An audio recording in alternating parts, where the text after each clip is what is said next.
It's a privilege, and it's also an honor, and it's also something that I've been looking forward to for about 20 months, to be sitting in this chair with these panel members. Jack Kornfield, the founder of Spirit Rock Meditation Center. Acacia Parks, the chief scientist. Hi, guys. The chief scientist for the app Happify. And Darnell Walker, a filmmaker whose meditation practice started by accessing an app.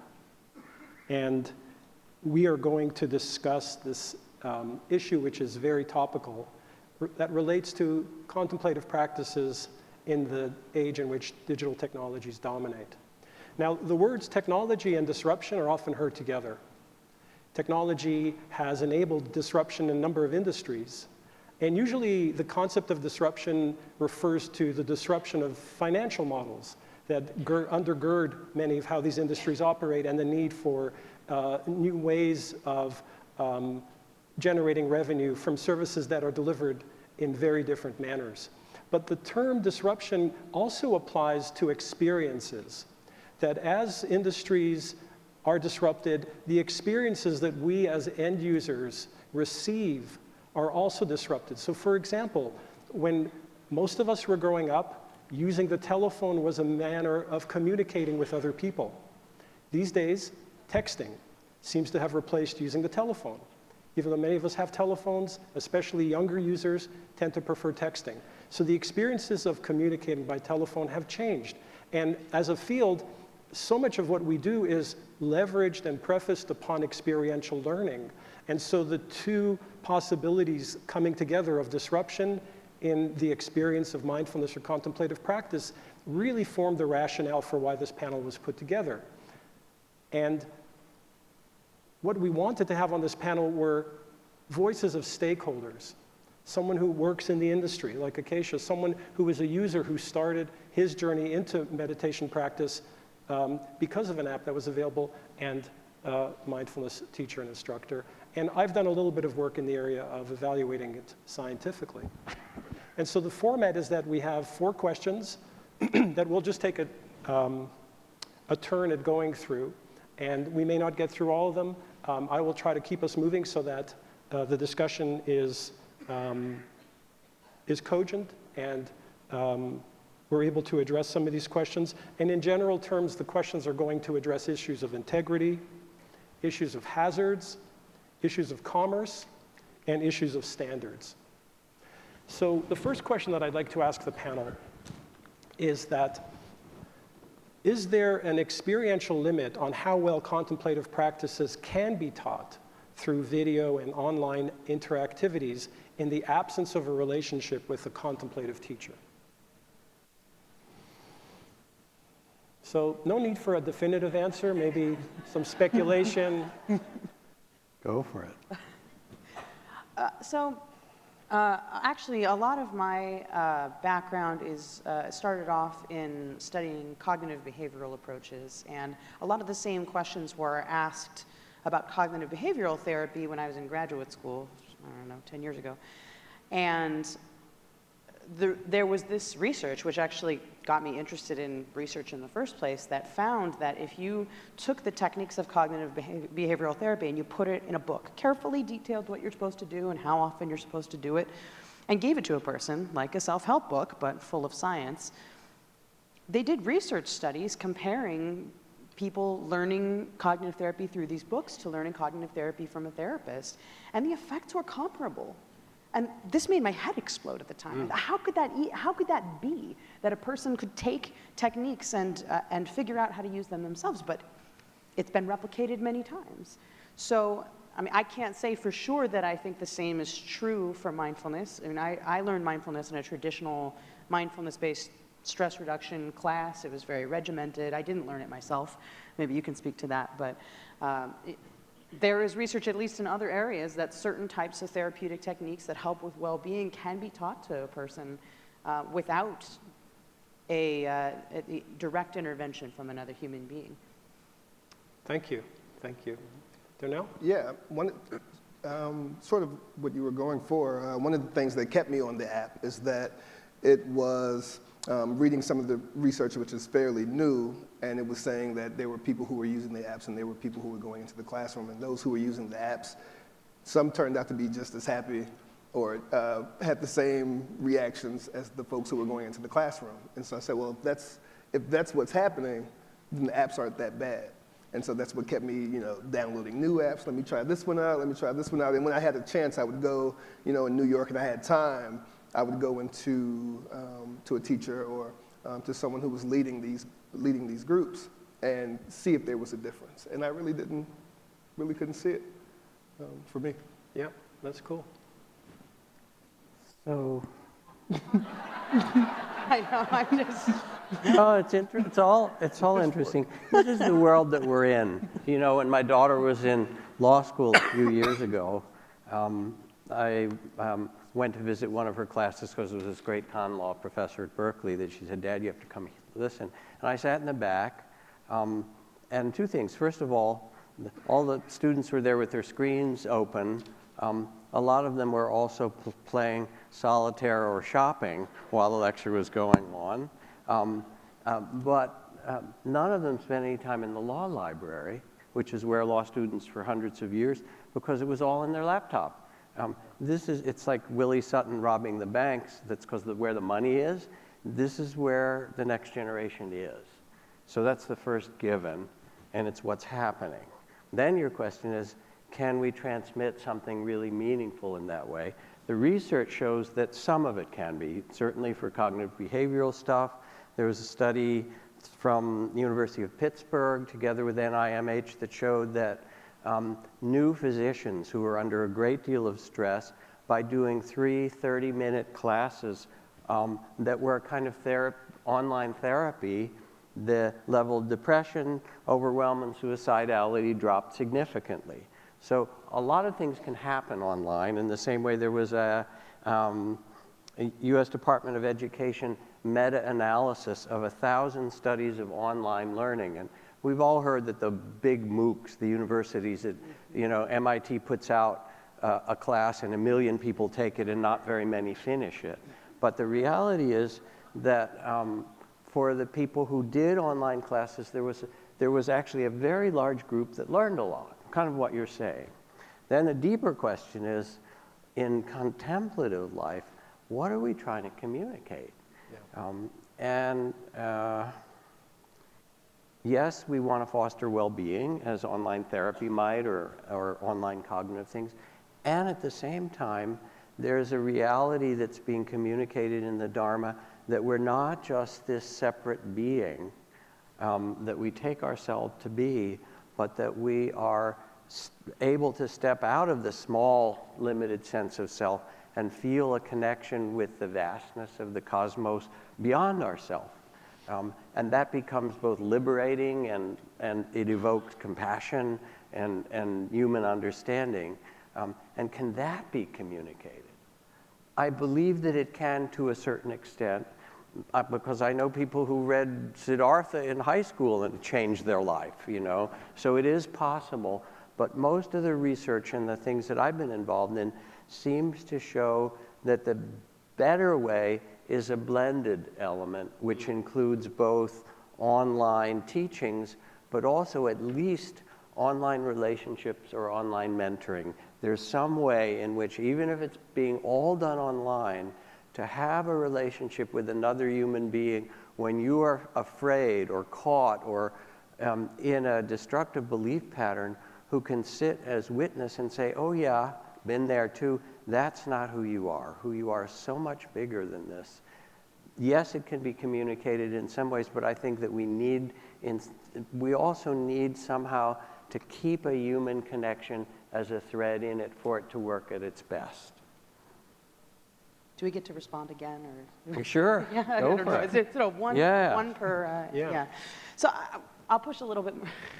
It all sounded great. I mean, I do agree with that, but I'm also I'm asking myself. So it's an open question. But if the thing that a person needs is not necessarily another person, but feedback, and whether that type of feedback could be derived by, say, artificial intelligence, analyzing the text that you enter in and saying, look, it seems like you're feeling alienated from other people right now.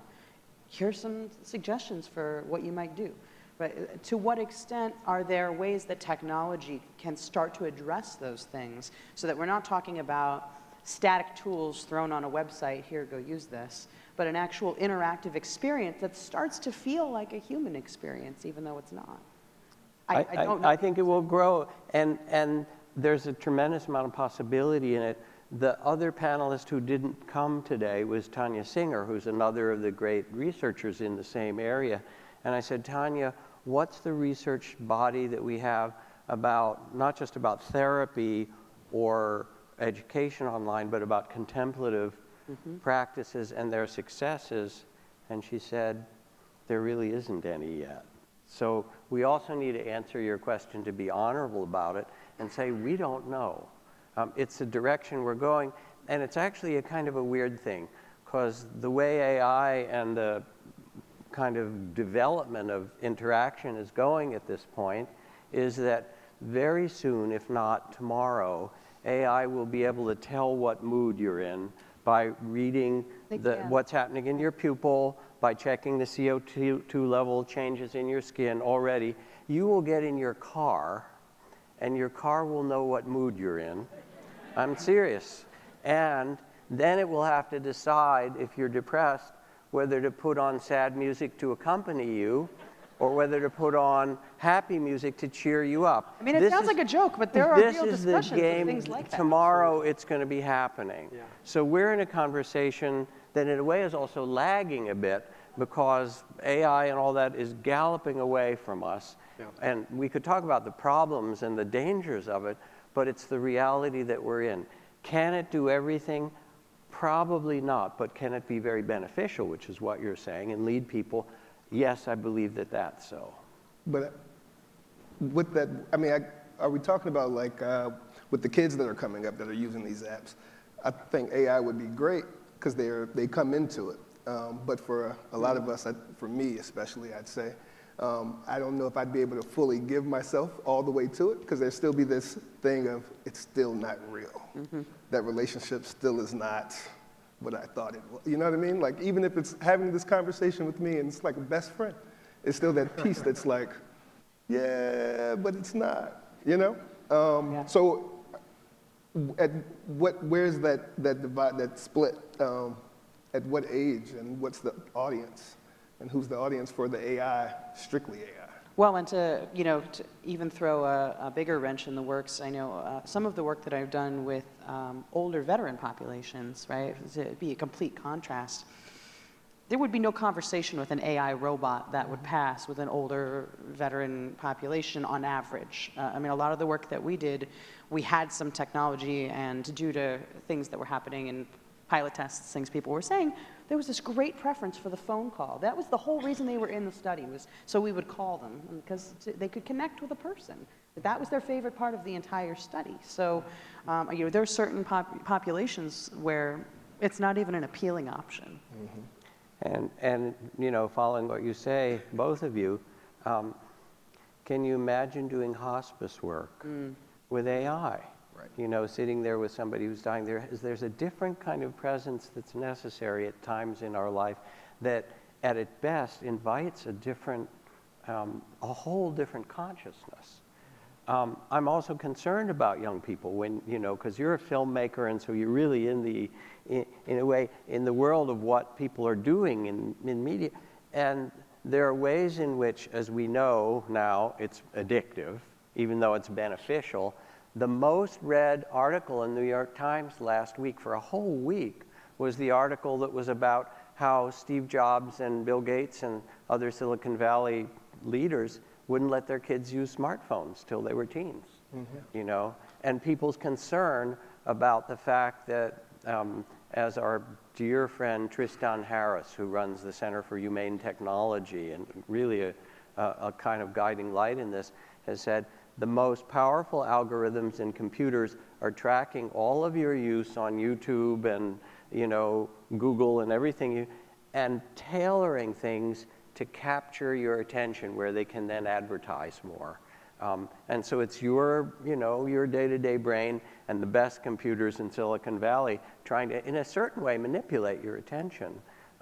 And we're doing it as an experiment to our children. So, the question about contemplative practice is an important one, but in some way we really have to step back and look at the entire relationship that we as human beings are going to have with technology. It's not gone away, but how do we do it in a way that's both beneficial and also protective of ourselves and protective of our children? Right, and I think it's fine to say good things about apps on this panel. We're not looking to tear anything down, but I think as Jack says, we're really trying to define the boundary conditions where these technologies can provide us with their evident benefits. So reach. You don't have to have an individual in-person teacher. You can reach a lot of people. Access, especially populations who can't afford to come and travel and go to in-person events. Engagement through interfaces that use graphics and other gamification strategies to get people to continue to use and to feel as if they're on a journey that is supported digitally. I mean, all of these things are huge advantages. But then the other thing I think you touched on is that we have to be very careful that the format of technology doesn't end up dictating to us the format of what we can teach. Because if you look at how technology has moved from internet-based programs that were initially delivered via a browser, so you'd go into Firefox or Chrome, and you'd sit in front of your screen. Maybe you would do a synchronous or asynchronous program, maybe video conferencing, maybe something that's been stored on a server and gets downloaded. And now, that's sort of old school. Now it's mobile, and then it's cell phone. And then something which is really important to know is that people who are watching or learning on their cell phones are really not interested in spending more than about 10 minutes looking at their screen. Because after that, it's sort of, they're bored, or maybe they're in their doctor's office waiting for an appointment, and they've got 10 minutes, and so they want to, read something or catch up or check something out. In a way, that technology constraint may end up forcing us to think about how we can deliver contemplative practices which have a profound depth to them in 10-minute bite-sized chunks, which could be good because the dissemination through phones and other mobile devices has tremendous reach.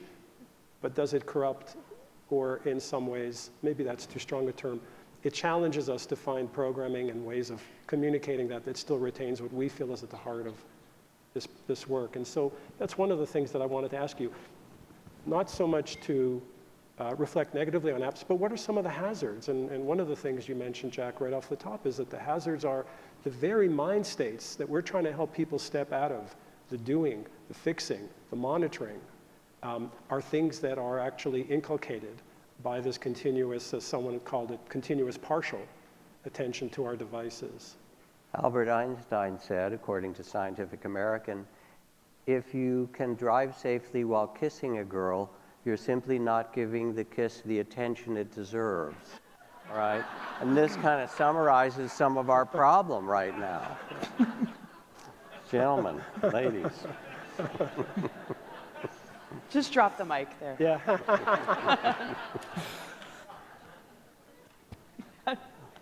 All right. I want to follow up a little bit what you said, Zindel, because a dear friend of mine was teaching some of these meditations live to some faculty and people from Stanford, 15-minute practices, and they really liked them, and they said there was only one problem. They were too long. 5 minutes for Stanford is like the right length, sorry to say. Yeah. So we have been training ourselves to have a short attention span. And one of the questions is that healthy? Is the multitasking healthy? You know what Einstein points to? Is short attention span healthy? Yes, we have to go there and communicate because that's where people are in some way. But is it also possible to take a short attention span and then find a way to invite a different capacity of presence that really opens you to something different? Of course, things can happen quickly, but traditionally in the contemplative world of training, while there are moments of understanding, there's also the understanding that we change in our nervous system and so forth through presence and repetition and taking time, and that's been built into it for thousands of years in every culture. And you just can't bypass that. So it's interesting. Headspace has, 10 million users or whatever its number is up, and it's also true that most of them don't listen very much to it. They sign up, it's like a New Year's resolution. I'll sign up for Headspace, and now I'll go, do something else, but I belong. Well, I mean, I think it's important to distinguish it as well, where just because a person is only spending 10 minutes at a time on something doesn't mean that they're not collectively spending many, many hours building a skill. So, for example, if they sit down and learn how to do a gratitude activity, let's say. So I sit down and I have them think about a person they're grateful to, and they detail 3 things that they're particularly grateful about to that person. Okay, so I teach them that skill. And then let's say a week later, I ask them to do that for a different person. And then I ask them to do it for a different person. Each of those sessions is not long, but in the end, they will spend a lot of time on gratitude. And it will become a habit. And I have access to their phones so that I can send them a push notification in the middle of their day so they don't forget. It's not like the days of email notifications, a person sits down at the end of the day and was like, whoops, I was supposed to do this 3 times. Yeah. Right? So I do think that maybe there are certain things that require a much longer session, but just because they're only spending 10 minutes on their phone, learning about why they should spend 40 minutes doing a sitting meditation doesn't mean that they can't do that 40-minute sitting meditation. They're just not doing it with their phone. I mean, maybe they are doing it with their phone, right? Maybe their phone's going to play a 40-minute track or something like that, but that... 40-minute video, I think is what it is, actually.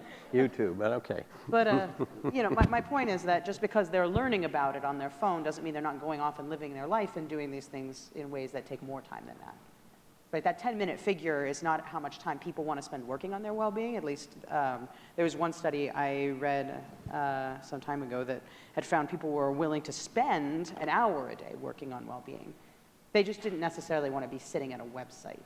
Right? They wanted to do that in their life. So I do think that there's more room for technology to tell people to go live their lives and do the more intensive things that you're describing, and that those things aren't necessarily mutually exclusive.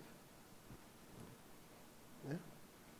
Okay. We're still talking about hazards, right? Yeah. Yeah. And I think we're talking about like access. I got into the app because it was very accessible.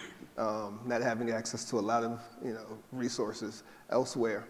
But I think a lot of times folks get on here, if it's New Year's resolution or whatever it is, saying, oh, I got this app now. But a lot of folks go on there not knowing what they want to get out of it. And I think that could be a pretty hazardous thing, because you're just going in there and you don't know what your intentions are. And I know so many people who've fallen off of the app because, it didn't work for me. It's like, well, what did you want it to do? And, I don't know. So I think that's... Well, and let me add to that, too, because one thing I was thinking about is, on average, a new Happify user is not the average level of distress of the general population. They are especially distressed because they had to be especially distressed to decide to do something about it. So in addition to people potentially showing up not knowing what they want, they may want something that is more intense than an app can offer. And so I do think that one potential hazard, if a company is not cognizant of this, is that people can come in and they need therapy. They're suicidal. They need something much more intensive. They're dying, right? They need a human connection. And they come to this and they just do that. And they think that's okay, I sought help, it didn't work. I give up, right? So I think it is very important. It's something that we've spent a lot of time thinking about, that companies any app maker is able to detect that in some way. And that they have an ethical responsibility to direct people to other resources if they can't be helped by the app that they chose. And in a lot of cases, people are showing up in a vulnerable state. They're feeling especially like something's got to change. So they're in a place where they may be more receptive than the average person to advice. And most of the apps don't address that at all. They just say, here's a little cookie cutter of what we can offer in some way. I kind of reflect in terms of the dangers, and there's a whole variety of them. One of kind of increasing the addiction that we have, sort of moving us from actually being present for our own body or lives or one another. Then there are other kinds of things. People are worried about teachings being watered down in some way. That doesn't worry me as much, mostly because having lived for quite a long time in different cultures in Asia, we're Americans, we know how to misuse things. That's one of our skills. But we're not the originators of that. And you can find magnificently watered down Dharma in Tibet, in Japan, in Thailand, in Burma, and Sri Lanka, where, you know, people go to the temple for lottery numbers mostly, or they go to make up some karma because they really mistreated people or trafficking or something like that. Or they go, and the temples are run mostly as funeral businesses to make a lot of money. But the thing that I see is that over the thousands of years, that these contemplative and deep teachings are held together with a broader cultural understanding of some values of them. And a lot of it's very popular and not particularly profound, but that society supports beautiful places where you can do deeper training, supports great teachers, supports temples and retreat centers and so forth. And in turn, those teachers and those who develop great wisdom, they feed that back into the society, so they're actually interrelated in some way. As far as I'm concerned, the social and emotional learning, skills of compassion and attention and presence, if we can teach them in 100 different forms, and if they disappear and they're not called Buddhist or Dharma, and they just become part of how we know we're supposed to treat one another, hallelujah. Let it spread. The Dharma can take care of itself. It has for thousands of years, and it will. It's us who need to take care of each other. That's a different thing. And so I'm equally interested in, are there ways that we can do this that break down the sense of divisiveness, the continuing racism, the economic injustice, and so forth. And if that gets built in, if it doesn't, it's really sad. Then it's kind of a very impoverished version of what liberation is, because liberation actually is the liberation from the separate self to seeing that we're all in it together. And that's the kind of online training that's the game that I'd like to see online training lead us to. Mm-hmm. That's part of why I think meetings like this are so important, because the way that people in industry learn what they should be teaching, they don't know, right? They need to actually get experts to teach them, right? That's how it happens. So that meetings like this exist where researchers are speaking to practitioners and that people are kind of having these kinds of conversations. I think that's the way that accurate science-based research that's also agreed to be beneficial by practitioners can get into the world. People have to get together and have these conversations in order to actually get something like what you're describing to the populace. Is money a dirty word in this work? Because typically, if you go to a teaching at a retreat, it's dana, it's a voluntary. Here, how dirty is that? Well, it's 100, by the way. Just here, Zindel. Just so we're clear. So, let me give you an example. A lot of. I'm not going to name any apps. I'm not going to do this. So there are some apps who have been financed by venture capital funds, by people who have invested in them, and their mandate now is, it used to be a meditation app, but now you really need to grow your user base. And the way that user bases get grown is by providing sub-packs or subspecialty practices for particular populations. So now it's not enough just to learn how to practice meditation or mindfulness. Now you can learn specific skills if you have low self-esteem, if you're a pregnant mom, if you have depression, if you have anxiety. Because these are marketing strategies to grow the user base in order to satisfy the people that have really invested significant amount of money into the company. And when you actually look at the customization of the practices inside those specialty packs, A, they haven't really been customized. B, they've never really been evaluated with any particular populations for efficacy. And yet, as you say, they are driving the marketplace in a way because these powerful companies that have lots of users, they're kind of best in show, and they get adopted because they're more visible, they're more available. So apps individually are offered at a relatively inexpensive entry fee, and then, of course, there's the premium content, in-app purchases, and all that kind of stuff, which is fine. But is there a way in which you're bothered by any of this? And it might be that the answer is no, because the entry price is, reasonable, and it's just something that I wanted to put out there because some people have expressed the fact that this could be a potentially unholy alliance.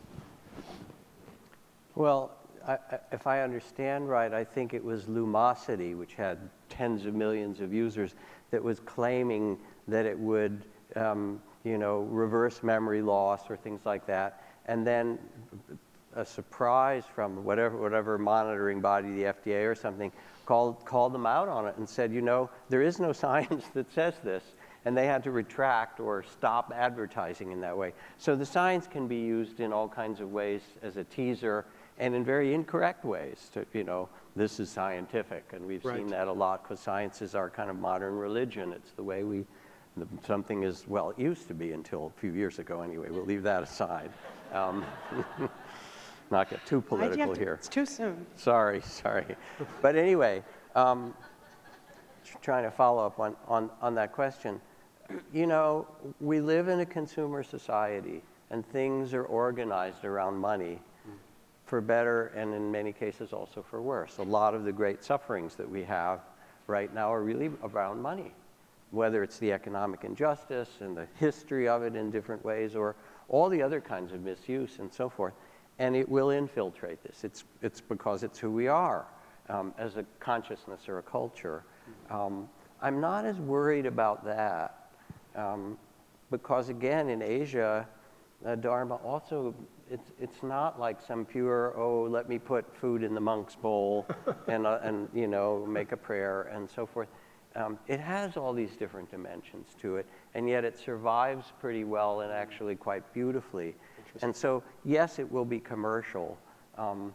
I think that as human beings, we also have some inner guidance that senses when things are really authentic, and we can get lost for a while. We all can in this culture, speed and so forth. But I think that what's authentic also will remain and will surface in that. I really believe that. That's interesting. Well, I'm cheap, so money is a dirty word for me. Especially, I've downloaded a few, some that were free, some that cost. And when I found that I was getting very similar results using the free apps, I stayed with the free apps and let go of the ones that were charging me monthly fees or a yearly subscription. So, I'm all for free. Yeah. Obviously, I don't object to apps profiting because I work for a for-profit app company. And there are all kinds of different business models, right? I don't necessarily like the business model that you described, where there are different packages and people pay for those different packages. Yeah. You're basically paying for customization that doesn't necessarily buy you anything. Right. So, there are other business models, but one way or another, and I try and think about it like a research grant, okay? So in order to do a research study where an intervention is assessed, some grant organization has to pay the salary of the person doing the study and the salaries of the research assistants and postdocs who help do that, and so on, right? So people's salaries are getting paid by a research study. Now, most people would say that's not a for-profit scenario because people need to live. Certainly, I think, a company that has investors and the investors eventually need to get paid back and all of those things, they're going to be trying to make a profit, but they're also just trying to pay to exist as a company. Mm-hmm. But I can't see a world where an app that requires 30 full-time people to make and maintain can be free. somebody has to pay the salaries of the people that work on it. Right now, I mean, we can get into how much of a profit is acceptable and so on, but to say that no money can be involved, I think is unrealistic. Even for the free apps that you're talking about, they get paid because there's advertising, right? Everybody gets paid somehow. So I mean, money has to be involved one way or another. It's now also, but the dishonesty is a huge problem, right? It's also more complicated in a way. And a story, some years ago, my colleague Sylvia Borstein taught a class at our center at Spirit Rock, an introductory class, 10 weeks. It was free, and then Donna, our generosity at the end, you could offer some offering at the end. Started with 100 people. By the time it was done, there were like 49 people in the class. She got annoyed or irritated. She said, I don't want to do this anymore. Next time, let's charge $150, 15 bucks a class. You have to pay up front. Started with 100 people, and after 10 weeks, there were still 96 people in the class, because it's also how we've been educated in terms of value.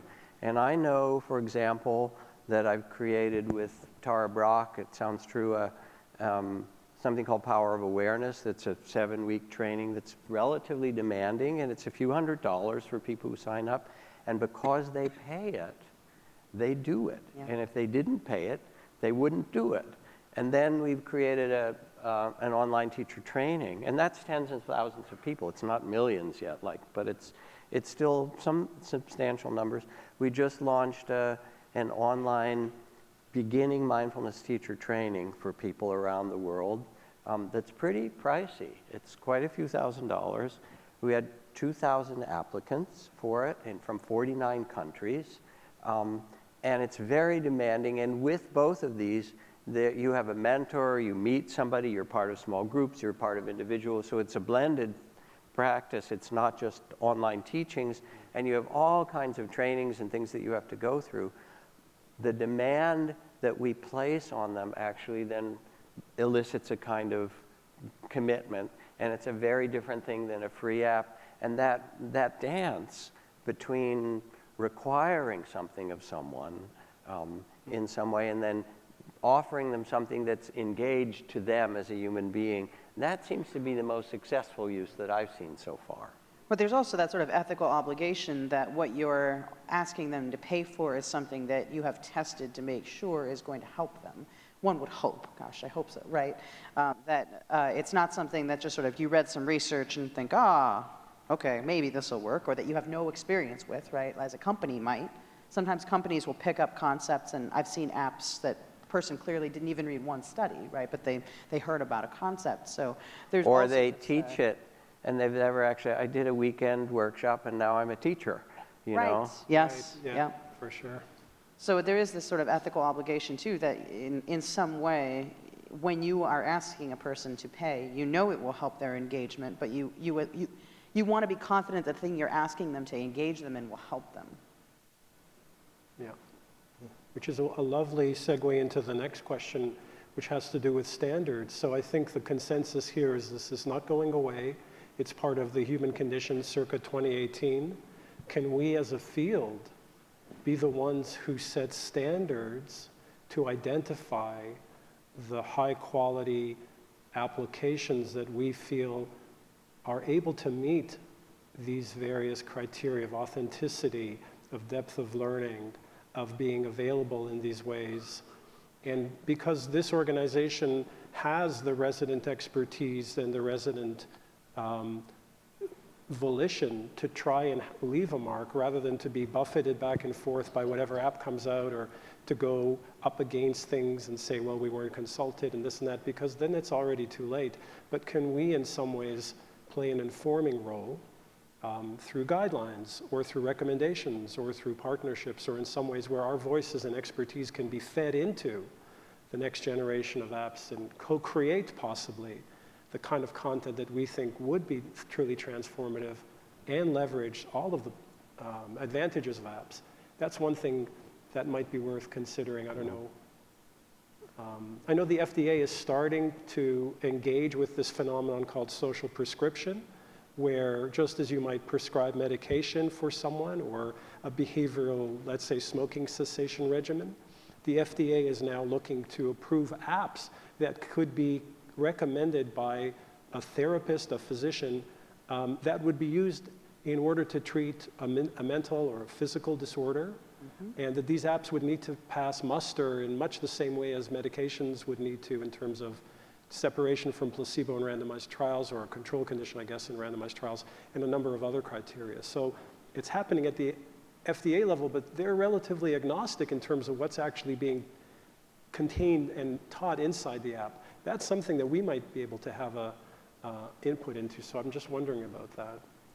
So I'm involved with a researcher at UC in San Francisco Medical School, Adam Ghazali, who's a very respected and well-known neuroscientist, and a couple of our projects with grants from NIH or NIMH are to create apps that are now in stage 2 or stage 3 clinical trials, which will then, for things like ADHD for kids or for certain kinds of anxiety, so instead of your doctor writing a prescription for a drug, they will be able to write a prescription for a particular training or app that in clinical trials seems to work as well as drugs. So it is happening, and it's going to happen more in certain ways. For disorders, though. To talk about wellness as a whole. Right, for disorders. So then let's go to the bigger question that you ask.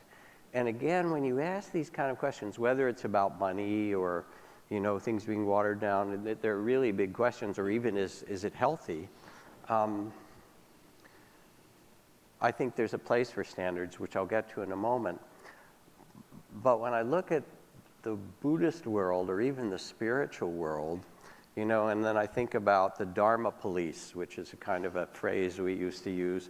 And I remember that different Zen masters and different other, you know, because I'm in the industry, so I see a lot of swamis and mamas and lamas and, you know, all of those things.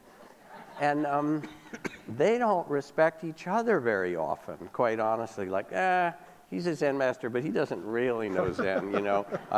It's ubiquitous. There's a whole lot of that, you know. So who's going to make these decisions? I just want to note that this is very complex territory in a certain way. Wow, yeah. And so keep that in mind. There isn't some like, this is the good stuff and this is the bad. And you talk, and even, you know, between the traditions, the Burmese think mostly that the Tibetan Buddhism is some warped form of Hindu, you know, Tantra that's unhealthy. And the Zen people think that everybody's missed emptiness, right? And, you know, and I mean, anyway, all right. So that's the first problem, that we need to be able to step back and say, all right, there still is some value. For example, and I'll give 2 examples. One is there is recently created, and I'm an advisor to it, the International Mindfulness Teachers Association with some folks. You may know them. Maybe it will be parallel with the training, with the certification for the mindfulness-based things as well. And it has a whole big certification about what a fine training needs to be and how supervision and so forth have to be completed before you get certified. So it's an attempt to do that, and it will help in certain ways.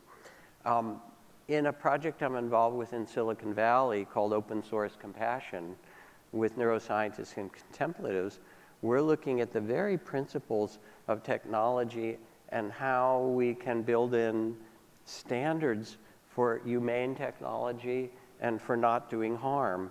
And already we've collected, as part of this group, 10 different sets of principles that are like the Hippocratic Oath for technology. First, do no harm.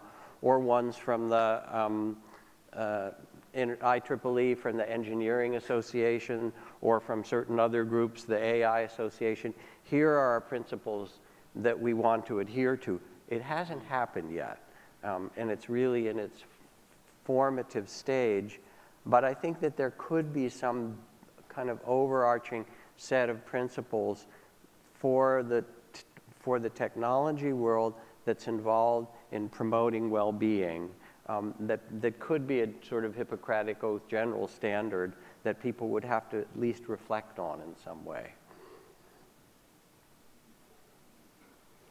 Does your company have either a set of principles or ethical standards, or what? So, yeah. How does that work? So we started in 2011, and at that time I was the only scientific anybody involved. And my approach was to sift through the literature and pick out every type of activity I could find that had at least 2 randomized studies showing its superiority to a control group. So I ended up picking out lots of cognitive behavioral activities, obviously, some positive psychology activities, and I had just taken mindfulness-based stress reduction, so I was pretty excited about that as well. So some from that tradition as well. So my approach had been to first pick things that previous research had indicated had efficacy, and then to, again, double back and do our own randomized trials showing that in the format that we translated it into, that it's still showing efficacy. But we don't do a lot of separating traditions. Let's just test the positive psychology. Let's just test the CBT. Most of our programs are collections of all 3, though we do have some that are mostly mindfulness, just because our approach to tailoring things is that I don't know how to do that well enough, right? I come from a science background, and so I have a broad knowledge of different types of approaches, but I'm not a practitioner, so we'll find experts. So who is somebody that's applied mindfulness in pain? Okay, and we'll get that expert, and we'll have them walk us through what types of activities you would do with somebody who wants to use mindfulness approaches for pain.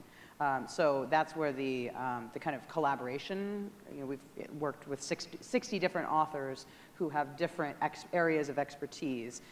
People who tend to work with people who have grief problems, people who tend to work with chronic conditions, and so on. We ask them, how would you tailor, which of these activities from this compendium would you use, right? So they get to pick from all those different activities in this situation that you're an expert on, and then how would you custom tailor them to that situation?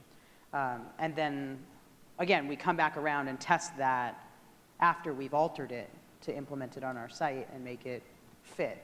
And then we go back and do clinical trials. Yeah, so you're bringing in content expertise that allows you to That's right. refine Yes. the content that you're then delivering to people through the app. So an example I can think of off the top of my head is that when we wanted to do a track for relationships, we asked John Gottman, right? Yeah. John Gottman came, he looked at all of the different activities we had picked out from all the different traditions. He chose the ones he preferred, and he put together a program using those. So the activities themselves come from the literature, Yeah. and then the experts come in and use the activities we've pre-selected. Obviously, there have been some cases where people have said, but what about this activity that I missed? And then we add it, but most of the time, we don't. Darnell, would a kind of a stamp of approval have made a difference for you in terms of choosing an app? No, it's really interesting to hear how it all works. Yeah. You know, you just never think about everything that goes into it. I just open it up, you know. Yeah. Well, that was 2011 too. I mean, a lot has happened since then. They like that. You don't Yeah, ask questions, you just open it up. Yeah, I'm just They sitting like here that. like, Yeah, okay, cool. well, yeah, great. Yeah, it sounds like an episode of Black Mirror to me. I don't know. No, but it's great. No, yeah, I haven't stamped it. Yeah. So one of the things I'm interested in, and I'm not asking you to give away any proprietary information, but what is it that you're providing the developers of this app for ADHD? Are you providing them with a way of guiding certain practices or something broader than that? Both. Both. And again, I'm more peripheral than Adam Ghazali, Yeah. but he has taken an attentional training process to stabilize attention and studied it really extensively with fMRI, with all kinds of measures, both physical measures and other kinds, and shown that in the process of doing this, that he's able to stabilize attention in ways for kids that hadn't been so before. Yeah, that's nice. Yeah. But the gap is in translation. To get from all of those findings into a way of languaging and engaging people to do something through an app. And that will be the interesting thing. Yeah. Even if FDA grants approval for it, Yeah. will people do it? Will they use it? And what will the follow-up be? And that's the same. It's already the beginning question of, all right, all these people have signed up for Headspace. but does it make a difference? Or they sign up for all the MOOCs, and then only a very small number do. So I can't answer that. I could talk about that all day. It's important. I mean, I think, generally a month into using an app, that's usually when most people drop it. And so... And even if you I would argue with you about that actually the majority of people who drop out before they even make it into using the app. So if you look at the consort graph on any of our clinical trials, and this is not unusual to Happify, this is very common internet intervention flow chart, you end up with a lot of people who start and then they don't even make it through sign up. And then if they make it through sign up, they might do one thing, but then they don't finish the baseline questionnaire. If you look at people who, let's say, click through the first couple of pages, do they stick with it for the course, or do they drop early within a few weeks? I mean, there's dropout at every stage of any internet-based intervention, and I mean, there's a whole lot of flurry about how to stop that from happening, and especially a lot of our revenue comes from employers and large health insurance carriers who want to offer Happify to the people they insure or to their employees, and obviously they don't want to pay for people who aren't using. So we have a lot of incentive to be trying to maximize this. And some of it comes down to basic things like what wording you use, and like it's amazing things like whether people go on to actually click on the link in your email is like how the email is formatted and all of this interesting stuff. But in terms of actually getting people to stay for months, there's drop off at every stage, but you have to think about ways to motivate people to keep coming back. Can you text them in the morning? Hi, this is your mom reminding you to do Happify today. Push notifications are a thing you can do, though people get, especially college students and college student age, they get so many texts because it's the main way they communicate that it's into the ether to text them. So, I mean, there is a lot of conversation about kind of how to make that happen, even into some kind of wacky, I don't know if you've read any of that research where participants have been paid. They've been paid to do whatever the intervention asks them to do, which is kind of scary, right? Because there's decades and decades of ethical work about how you don't do that. But there's this sort of community psychology work. And the thing I can think of now is for drug abuse, right? Getting people to actually stay sober. They come and do a drug test, and every time they do a successful drug test, they get paid. And it's a technology for enhancing engagement that has popped up in many different areas of mental health, with this idea of if they can't do it volitionally to start, if you can just get them to for a little while, and they can see what it's like, then they're more likely to continue. So it's like I said, it's a little dicey, right? You don't want to get into this kind of compulsory, where you're concerned about people just doing it for the money and they don't have a choice. But at the same time, sometimes it's just a matter of getting people to try it. And like I said, there are a lot of hindrances to that everywhere along the registration pathway of people just, oh, look, a squirrel. Oh, I'd rather watch Sabrina on YouTube. It just all ends up, lots of things that compete for people's attention.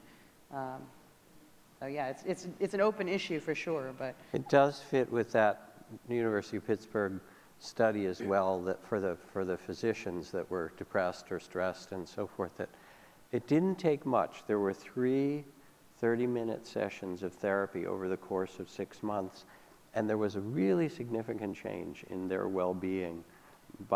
Now, it's not an app.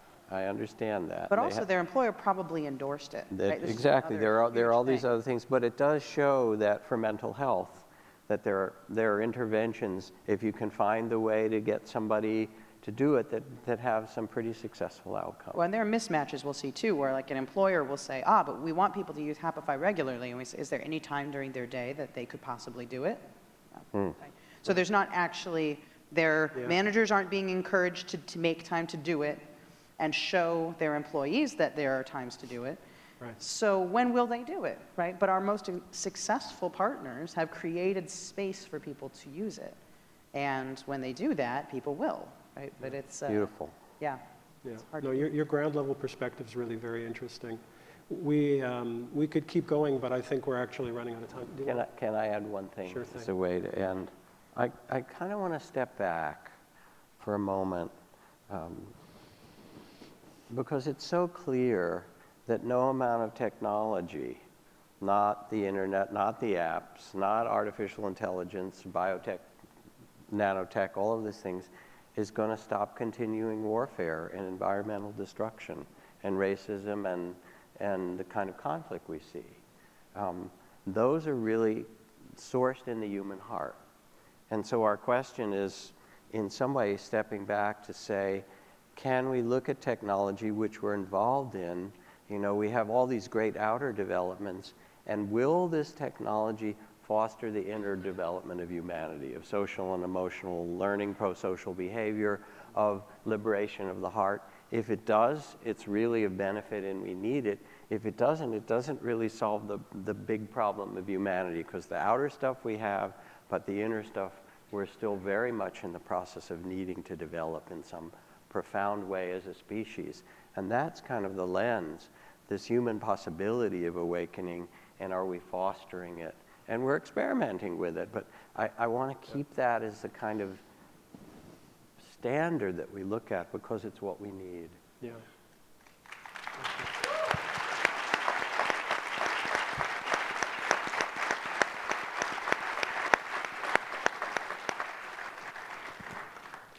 Darnell, thank you. Acacia, thank you. Jack, thank you. And thank all of you. Thank you. It's been lovely.